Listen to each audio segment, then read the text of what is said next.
આગળ વાત કરીએ ગાંધીનગરમાં ધોરણ 10 અને ધોરણ 12ની બોર્ડની પરીક્ષા આપવા માટે વિદ્યાર્થીઓમાં ઉત્સાહ જોવા મળ્યો।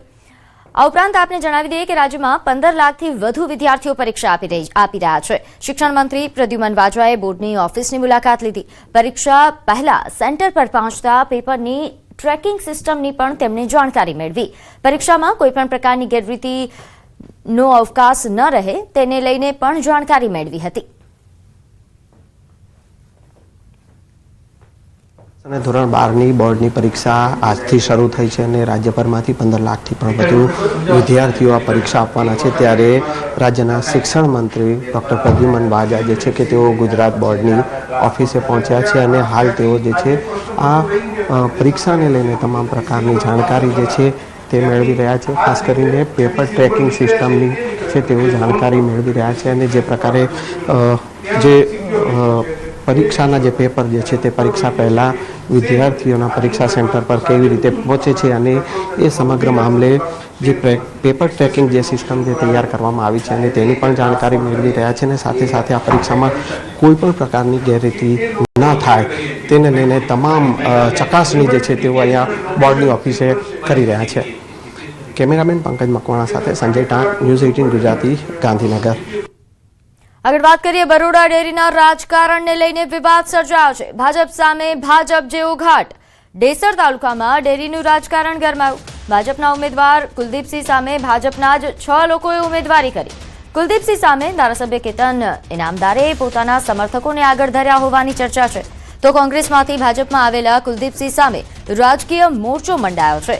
ભાજપના સુરપાલસિંહ પરમાર, લક્ષ્મણસિંહ ચૌહાણ, સુરેશ પટેલ, ખોડાભાઈ ગોહિલ, અર્જુનસિંહ પરમાર સહિત એક મહિલાએ ઉમેદવારી નોંધાવી।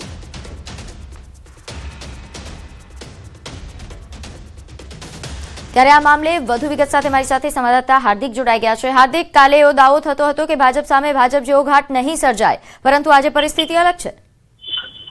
બિલકુલ જો આપણે ગઈકાલે જ વાત કરી હતી કે જિલ્લાનું જે રાજકારણ છે તેનો ગઢ બરોડા ડેરીને માનવામાં આવે છે અને અત્યારે બરોડા ડેરીમાં ભાજપ વર્સિસ ભાજપ જો ઘાટ જે છે તે સર્જાયો છે અને એનો જીવતો જાગતો પુરાવો જે છે તે ડેસર તાલુકામાંથી સામે આવ્યો છે।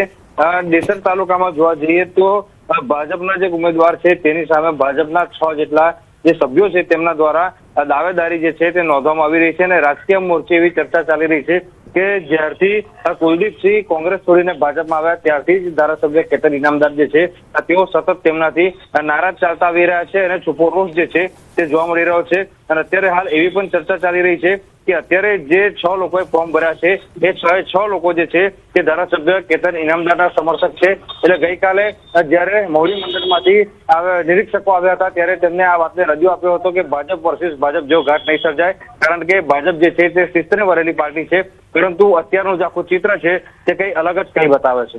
બિલકુલ, અને હાર્દિક, જ્યારે હવે આ ચિત્ર આ પ્રકારનું સામે આવ્યું છે તો કેવા પ્રકારની તૈયારીઓ સંગઠન તરફથી શું સોલ્યુશન લાવવામાં આવી શકે?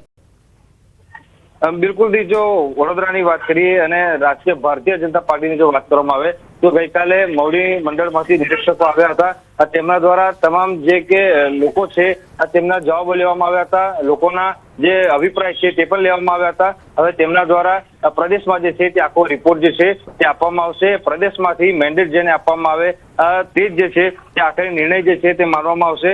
અને મેં કીધું પ્રમાણે કે ભાજપનો શિસ્તને વરેલી પાર્ટીની ઇમેજ જે છે એના કારણે જાહેરમાં તો ભારતીય જનતા પાર્ટીના કાર્યકર્તાઓ આવતા નથી, પરંતુ આ રીતે છુપો રોષ જે છે તેઓ વ્યક્ત કરતા હોય છે અને આ જ રીતે જે રાજકારણ જે છે વડોદરા જિલ્લાનું ચાલી રહ્યું હોય ત્યાં પ્રકારની સ્થિતિ જે છે તે અત્યારે સર્જાઈ રહી છે। અને મેં કીધું પ્રમાણે કે કોંગ્રેસમાંથી ભાજપમાં આવેલા કુલદીપસિંહ જે છે તેમની સામે રાજકીય મોરચો મંડાયો હોય ત્યાં પ્રકારનો ઘાટ જે છે તે અત્યારે સર્જાયો છે। બિલકુલ, આભાર માહિતી આપવા બદલ।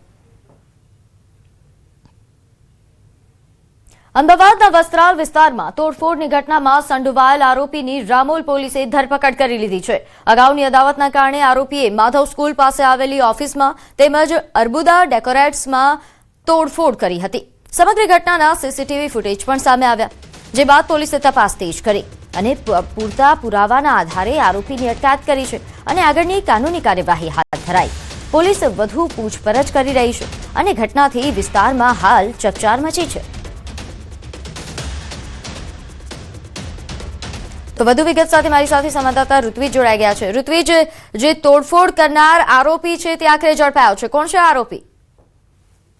જી વાત કરીએ તો કેટલાક દિવસ અગાઉ જે રામોલ પોલીસ સ્ટેશન વિસ્તારમાં આવેલ માધવ સ્કૂલ છે કે જ્યાં એક ડેકોરેશનની ઓફિસ આવેલી છે, ડેકોરેટની ઓફિસને ત્યાં એક શખ્સ દ્વારા જે બહારનો દરવાજો, કાચનો દરવાજો હતો તે તોડી પાડવામાં આવ્યો હતો અને આ સમગ્ર ઘટના છે તે સીસીટીવી કેમેરામાં કેદ થઈ હતી અને જેના આધારે જે માલિક હતા તેમના દ્વારા ફરિયાદ નોંધાવવામાં આવી હતી અને પોલીસ દ્વારા સીસીટીવી ફૂટેજના આધારે વધુ તપાસ શરૂ કરવામાં આવી હતી અને જે આરોપી છે તે આરોપીની ધરપકડ કરી છે। સંકેત ચૌધરી નામના આરોપીની હાલમાં રામોલ પોલીસ દ્વારા ધરપકડ કરવામાં આવી છે। જોકે તેણે આ કયા કારણોસર તોડફોડ કરી હતી તે અંગે હાલ તેની પૂછપરછ કરવામાં આવી રહી છે, પરંતુ પ્રાથમિક તપાસમાં ક્યાંક ને ક્યાંક તેણે અંગત અદાવતમાં આ તોડફોડ કરી હોવાનું તપાસ દરમિયાન જાણવા મળી રહ્યું છે।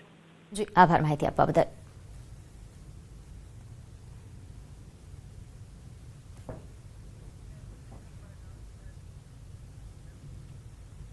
હવે આગળ વાત કરીએ મધ્યપ્રદેશના ગ્વાલિયરમાં એક ચોંકાવનારી ઘટના સામે આવી છે। ભિંડ જિલ્લાના દંડોરા ગામના યુવકે પોતાના નાના બારમાની અંતિમ ક્રિયામાં ફિલ્મ શોલેની સ્ટાઇલમાં હંગામો કર્યો। તેણે ખુરશી પર બેસીને ગબ્બરની અંદાજમાં રાઇફલ સાથે ફાયરિંગ કર્યું અને બસંતી જેવી વેશમાં આવેલી એક યુવતીને ડાન્સ કરાવ્યો। કાર્યક્રમમાં હાજર લોકોએ વિડીયો બનાવી સોશિયલ મીડિયા પર વાયરલ કર્યો છે। વિડીયો પોલીસ સુધી પહોંચતા જ કેસ નોંધાયો અને આરોપીની ધરપકડ કરવામાં આવી। હાલમાં પોલીસ તેની રાઇફલ અંગે પૂછપરછ કરી રહી છે।